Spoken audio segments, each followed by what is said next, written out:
Howdy everybody. Hi there everyone. So, I've been doing a little cleaning in my shop, and while I was scrounging around, I found a bucket with this in it, with a bunch of murky brown liquid in it. And this thing has got all kinds of memories with it. I thought I'd show it to you. It's kind of a glimpse into what kind of a nut I was when I was a kid. So, somewhere in my early teens, I got quite a kick, curiosity into alternative energy sources. So I was experimenting with wood gas and hydrogen and lots of research on steam power. Matter of fact, that's when I built that oscillating steam engine, was somewhere in that phase, the one that Wiggles is playing with now. I had actually drawn up a set of plans. My family went to Yellowstone when, I don't know, I was about 15. And not long before that, I've been digging through the trash at the library of all places. I was always curious, looking at trash cans, and they threw a bunch of books away. And I got the McGraw-Hill Mechanical Engineer's Handbook out of their trash. Probably 14-ish years old, and was instantly my favorite book. So when we went to Yellowstone when I was a kid, that's what I read all the way to Yellowstone back. Took that along, bookmarks in. I was doing two things on that trip: reading the Mechanical Engineer's Handbook, and I took a bunch of drafting tools, and I'm in the back seat of the van, bouncing my way across Great Plains, drawing up plans for a steam engine for my moped. I wanted to steam power it because I figured out that if you cranked a super high pressure compound engine, I forget, I was running some insane like 1200 psi or something. I realized now, okay, it was completely impractical, but I was planning on a flash steam boiler, a water tube flash type boiler at, I think, 1200 psi. I think I'd figured out that out of a 50 cc engine, which is what you're allowed on a moped, I could get like 6 horsepower. So anyway, I'm not saying the engineering was good, but that's what I was up to. So I was drawing plans for that engine and boiler all the way to Yellowstone and back. But anyways, during that same period, I was experimenting around with hydrogen, and I built some electrolysis units to break water down. And the first one I made, or first couple, were plexiglass, all screwed together. They didn't work that good. They leaked. And I'd been experimenting with different additives to the water to get it more conductive. The better it conducts electricity, the more gas you could get off from it, decomposing it down into its hydrogen and oxygen. So anyways, I had tried salt initially, and then somewhere in my reading had discovered that if you get salt concentrations too high, run electricity through it, you get chlorine gas, which is, I mean, everybody knows, terribly, terribly poisonous. So I quit doing that, thankfully, before I killed myself. And then I switched to baking soda, which worked but wasn't amazing. And so then I came up with an idea for an upgraded unit, and that's what you see here. So this half-gallon glass canning jar, it's got a stainless electrode in the center and then a stainless electrode around the outside with a ring of stainless at the bottom. And I needed a way to separate the two, because if I remember right, I'm rusty on this, I believe you get hydrogen boiling off at the negative electrode and oxygen at the positive. And because they're gas, they'll float to the surface of your electrolyte, and you want to keep them separate. I'll tell you more about that. It's pretty friggin' dangerous if you let the two get mixed. So anyways, I needed a way to separate them, and I wanted to be able to see what was happening in here. So I wanted a glass tube, and being 14, 15 years old without much money, I wasn't just going to go buy one. I got these jars at a second-hand store for like $1 a piece. So I machined myself up a UHMW cap that fit in this thing, and then cut a groove in it, and I started cutting up fluorescent light bulbs to get a glass tube. Now, I spent hours. My recollection is like 4 or 5 hours trying to get an intact piece of glass tube out of one. They're extremely fragile. I think the way I finally did it was by scoring around it with a grinder and then tapping around it and getting it to fracture along my score line. So then I built the thing, put it together. The very first time I fired it up, it heated up a bit and it cracked the tube. And that's when I figured out, okay, the ends of the tubes are too rough and it would start crack points. So then what I would do, and this took a lot of screwing around too, is get one dug out and then take a propane flame and heat the end of it and flow the fractured end and smooth it up and eliminate any stress risers for the cracks to start from. And that worked, but I'm telling you, it was hours and hours of screwing around to get a glass tube. But anyway, finally got one, got it built. And then looking for a better electrolyte, I thought, man, sulfuric acid works good in batteries. So I filled this thing up about 2/3 the way with a heavy brew. I forget, it was like a 50-50 mix of sulfuric acid and water. And hooked her up to power, and this thing was cooking. It was working great.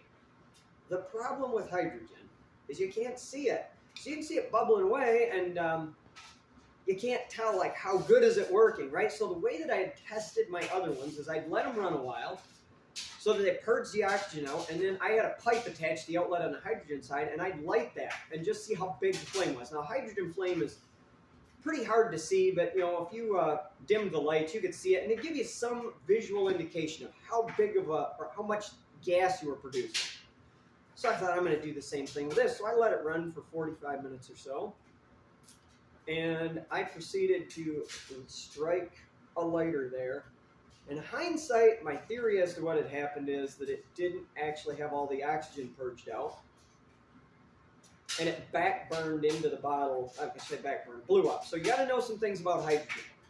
Hydrogen gas at open atmospheric pressure has a flame speed of 9 feet per second. Just for reference, gasoline vapor is 3 feet per second. So you think about, you know, the crazy stunts you did when you're a kid, you throw gas on fire and it goes boom, you know that? Picture 3 times that flame rate. It is almost an explosion just in open atmosphere. So when you get a backburn into your bottle like I did, at 9 feet per second, I'm sure what happened is it blew that center glass divider and let the pure hydrogen and oxygen mix. So this thing was 2/3 full of liquid, 1/3 just gas. It blew up with the most ear-shattering and heart-pounding explosion I've ever heard, with the exception of being next to an acetylene explosion once. It was like holding a 12-gauge shotgun next to your head and touching it off. I mean, it was ugly. So anyways, I couldn't hear hardly anything. Now, being the super smart 14, 15-year-old kid I was, I had no glasses on, no gloves on. And remember, this thing was full of a very caustic brew of sulfuric acid. I had it sitting on the floor in the middle of my dad's machine shop when it blew up like that. It was the only one there. I was leaning over it, had it about here. I remember I was hanging onto the ring of the jar when I lit it. When it blew up, it embedded glass shards and acid in me all over the place. I mean, shredded my hands. It was like screaming demon painful, I'm telling you. Just shredded hands and then fill it with sulfuric acid. So I ran straight to the bathroom. The miraculous part right off the bat is none of it in my face, none in my eyes. Went into the bathroom, got all scrubbed up as much as I could, changed my clothes, scrubbed down, and thankfully got on it fast enough. I did not get any really serious acid burns. You know, a little bit of touched here and there and some cuts in my hands, but no permanently embedded glass. It mostly just scuffed me up good and then stuck acid in it. So anyway, cleaned up the mess, and to be perfectly honest with you, I was most disgusted with the fact, I think I figured at that point I had like 9 hours into building one of these. And it blew it to smithereens. The lid and the stainless electrodes were all that was left laying there. The glass jar, my dad's shop was full building, 40-foot square with a loft. I found glass up in that loft years later. Like, it covered the shop in glass shards. I don't remember the acid getting too far.